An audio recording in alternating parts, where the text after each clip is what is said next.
Hello friends, welcome to Varsha சரசுவை kitchen. இன்னைக்கு நாம எண்ணெய் கத்திரிக்காய் குழம்பு பண்ண போறோம். அதுக்கு தேவையான பொருட்கள், நான் கொஞ்சம் கத்திரிக்காவை கிட்டத்தட்ட 300 கிராம் கத்திரிக்காயை இந்த மாதிரி 4ஆ கட் பண்ணி வச்சிருக்கேன். நீங்க காம்போட வச்சுக்கிறதுனாலும் வச்சுக்கலாம். நான் காம்பு இல்லாம இந்த மாதிரி 4ஆ கட் பண்ணி வச்சிருக்கேன். கொஞ்சோண்டு கருவேப்பிலை, தாளிக்கிறதுக்கு எண்ணெயும் கடுகும் எடுத்துக்கோங்க. அப்புறம் இந்த கத்திரிக்காய்க்கு நடுவுல ஒரு ஸ்டஃபிங் வைக்கணும். அதுக்கு தேவையான பொருட்கள், சாம்பார் பவுடர் 2ல இருந்து 3 ஸ்பூன் எடுத்துட்டு இருக்கேன். அப்புறம் மஞ்சள்தூள் 2 ஸ்பூன் எடுத்துட்டு இருக்கேன். உப்பு தேவையான அளவு. இப்ப நான் கத்திரிக்காய்க்கு மட்டும் உப்பு சேர்த்துக்கிறேன். பெருங்காயம் 1 ஸ்பூன் எடுத்துட்டு இருக்கேன். இது எல்லாத்தையும் நம்ம ஆயில் விட்டு கலந்துக்கலாம்.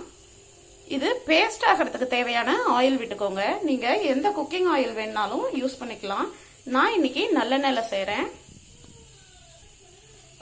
கத்திரிக்காவை இந்த மாதிரி கத்திரிக்காய்க்குள்ள நம்ம ஸ்டஃபிங் வைக்கிறதுக்கு பொடி எல்லாத்தையும் சேர்த்து இந்த மாதிரி பேஸ்ட் மாதிரி வச்சுக்கலாம். இத கத்திரிக்காயோட நடு பகுதியில சேர்த்துக்கலாம். கத்திரிக்காய் பிஞ்சு போயிடாதபடிக்கு இந்த மாதிரி நடுவுல ஸ்டஃபிங் வச்சுக்கோங்க. இந்த மாதிரி எல்லா கத்திரிக்காய்க்கும் வச்சுக்கோங்க. இப்ப எல்லா கத்திரிக்காயிலையும் நம்ம கலந்து வச்சிருந்த பொடி மசாலாவை சேர்த்தாச்சு. எல்லா கத்திரிக்காய்க்கும் நடுவுல இந்த ஸ்டஃபிங்கை வச்சு ஃபில் பண்ணியாச்சு. இப்ப ஒரு கடாயில ஆயில் போட்டுக்கோங்க. ஆயில் போட்டு ஆயில் நல்லா ஹீட் ஆனோன்னு தேவையான கடுகு சேர்த்துக்கோங்க. கடுகு நல்லா வெடிக்குது. இப்ப நான் ஒரு 1/2 ஸ்பூன் வெந்தயம் சேர்த்துக்கிறேன். இந்த வெந்தயம் கம்பல்ஷன் கிடையாது, ஆப்ஷனல் தான். வேணா போட்டுக்கோங்க, வேண்டாம்னா ஸ்கிப் பண்ணிக்கோங்க.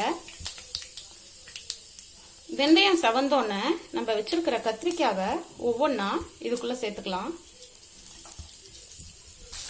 கத்திரிக்காவை எண்ணெயில சேர்த்தாச்சு. இப்ப ஒரு கொத்து கருவேப்பிலைய கிள்ளி இதுல தூவிக்கோங்க.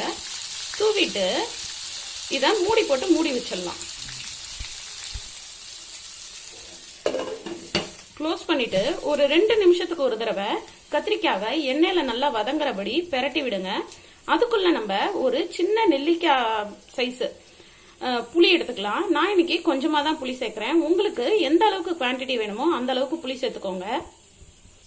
புளி தண்ணியை கரைச்சி எடுத்துட்டு வந்துடலாம்.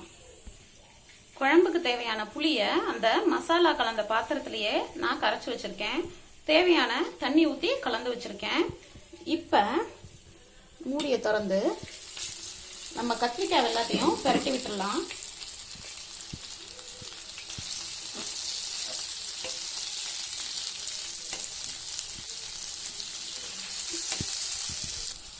கத்திரிக்காய் எல்லாத்தையும் திருப்பி விட்டாச்சு. இப்ப இந்த பக்கம் ஃப்ரை ஆகிற வரைக்கும் திருப்பி மூடியை போட்டு க்ளோஸ் பண்ணி 1 நிமிஷம் விட்டுலாம். கத்திரிக்காவை திருப்பி விட்டு 1 நிமிஷம் ஆயிடுச்சு. இப்ப நம்ம மூடி எடுத்துடலாம். பாருங்க, கத்திரிக்காய் நல்லா ஃப்ரை ஆயிருக்கு. எல்லா பக்கமும் நல்லா ஃப்ரை ஆயிருக்கா, வெந்திருக்கான்னு செக் பண்ணிக்கோங்க. இப்ப நம்ம கரைச்சி வச்சிருக்கிற புளி தண்ணிய இது கூட சேர்த்துக்கலாம்.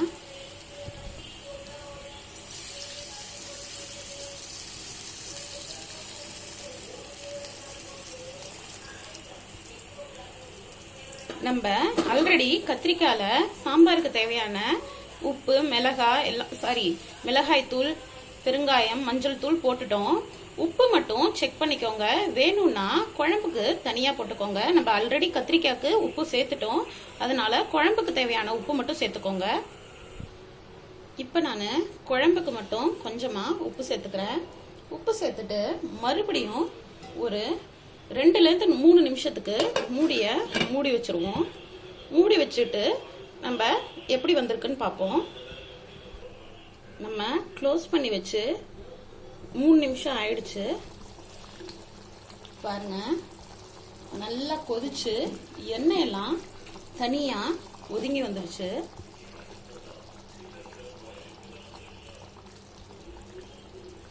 அவ்வளவுதாங்க, நம்ம குழம்பு ரெடி ஆயிடுச்சு. இப்ப நம்ம இது கூட தேவைப்பட்டா கொஞ்சம் கொத்தமல்லிய கட் பண்ணி சேர்த்துக்கலாம்.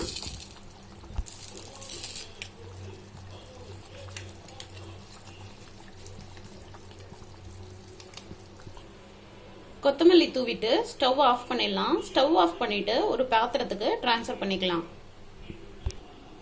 பாருங்க, நம்மளோட எண்ணெய் கத்திரிக்காய் குழம்பு சூப்பரா ரெடி ஆயிடுச்சு. பார்க்கவே ரொம்ப நல்லா இருக்குல்ல? சாப்பிட்டு பாருங்க, அதை விட ரொம்ப நல்லா இருக்கும். இந்த ரெசிபி உங்களுக்கு பிடிச்சிருந்துன்னா லைக் பண்ணுங்க, ஷேர் பண்ணுங்க, மறக்காம சேனலை சப்ஸ்கிரைப் பண்ணுங்க. தேங்க்யூ.